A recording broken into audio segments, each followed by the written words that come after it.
Primary amoebic மெனிங்கோஎன்செஃபலைட்டிஸ் அப்படின்ற இந்த வியாதி வந்து அமீபா, அதாவது குளம், குட்டைகள், நீர்நிலைகள்ல இருக்கக்கூடிய காமனா எல்லா குளங்கள்லயும் இருக்கலாம் இந்த அமீபா. இது இந்த கிருமினால பரவக்கூடியது. தமிழ்நாடுல பாத்தீங்கன்னா இது வரைக்கும் நமக்கு எந்த கேசஸுமே இந்த கிருமினால ரிப்போர்ட் ஆகல. பட் யூஸ்வலா டிராபிக்ஸ்ல வார்ம் வாட்டர் நீர்நிலைகள் எங்கெல்லாம் இருக்கோ அங்கெல்லாம் இந்த அமீபா இருக்கலாம்.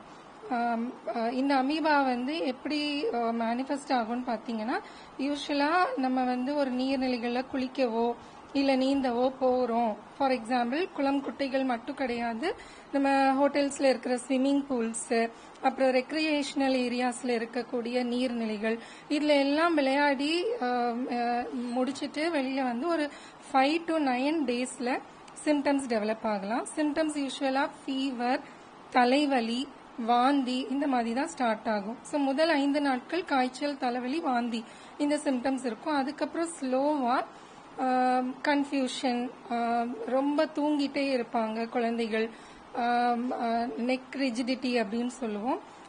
இந்த மாதிரி சிம்டம்ஸ் எல்லாம் டெவலப் ஆக ஆரம்பிக்கும். ஸோ ஒரு குழந்தை எப்போ வந்து கன்ஃபியூஸ்டா தன்னை சுத்தி என்ன நடக்குதுன்னு தெரியாம ஸ்லீப்பியா இருக்கோ அப்போ இந்த டிசீஸ் வந்து ரொம்ப அட்வான்ஸ் ஸ்டேஜுக்கு போயிடுச்சு அப்படின்னு நம்ம எடுத்துக்கலாம். இந்த ஸ்டேஜ்க்கு போறதுக்கு முன்னாடியே குழந்தைகளை மருத்துவமனைக்கு அழைத்து வந்து விடுவது நல்லது. பட் இதுல வந்து ட்ரீட்மெண்ட் அப்படின்ற பார்ட்டை விட ப்ரிவென்ஷன் தான் ரொம்ப இம்பார்ட்டன்ட். ஸோ எப்படி ப்ரிவென்ட் பண்ணலாம்? தமிழ்நாடு கவர்மெண்ட் வந்து அதுக்கு நிறைய கைட்லைன்ஸ் கொடுத்திருக்காங்க. ஸோ கைட்லைன்ஸ் என்னன்னா, குளம், குட்டைகளை எப்பவுமே சுத்தமா வச்சுக்கிறது. ஸோ லோக்கல் பாடிஸ் வழியா நம்ம வந்து நீர்நிலைகளை எப்பவுமே சுத்தமா வச்சுக்கணும். ஒரு இடத்துல குளிக்க போறாங்கன்னா கீழே உள்ள மண்டி அதெல்லாம் சும்மா போட்டு டிஸ்டர்ப் பண்ணக்கூடாது.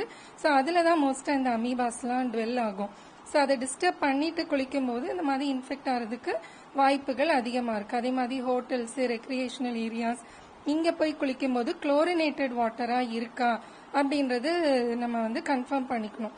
தமிழ்நாடு கவர்மெண்ட் கைட்லைன்ஸ் படி 2 ppm லெவல் அளவுக்கு அந்த குளோரின் இருந்ததுன்னா இந்த அமீபா இருந்தாலும் இறந்து போயிடும்.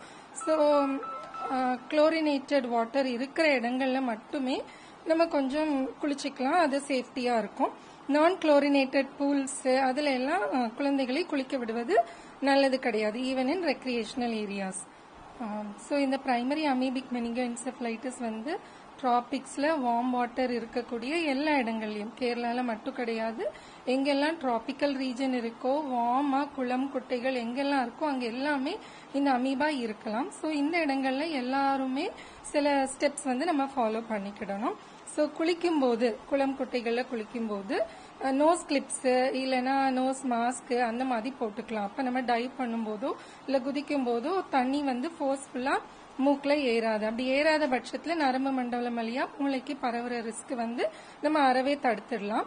அப்புறம் ஸ்விம்மிங் பூல்ஸ் யூஸ் பண்ணும்போது குளோரினேட்டட் வாட்டர் இருக்கான்னு பாத்துக்கணும். இது எல்லாத்தையும் மீறி நமக்கு அந்த வியாதி வந்திருக்கலாம் அப்படின்ற டவுட்ஸ் இருக்கு, குழந்தைக்கு ஃபீவர், வாமிட்டிங், தலைவலி எல்லாம் இருக்கு, குழந்தை கன்ஃபியூஸ்டா இருக்கிறாங்கன்ற பட்சத்துல லேட் பண்ணாம இமீடியட்டா கவர்மெண்ட் டெர்ஷியரி கேர் ஹாஸ்பிட்டல்ஸ், அதாவது மெடிக்கல் காலேஜ் ஹாஸ்பிட்டல்ஸ், எல்லா வசதியும் உள்ள ஹாஸ்பிட்டல்ல நம்ம இமீடியட்டா அணுகி ட்ரீட்மெண்ட் எடுத்துக்கிறது இந்த வியாதியிலிருந்து நம்மளை காப்பாற்றும்.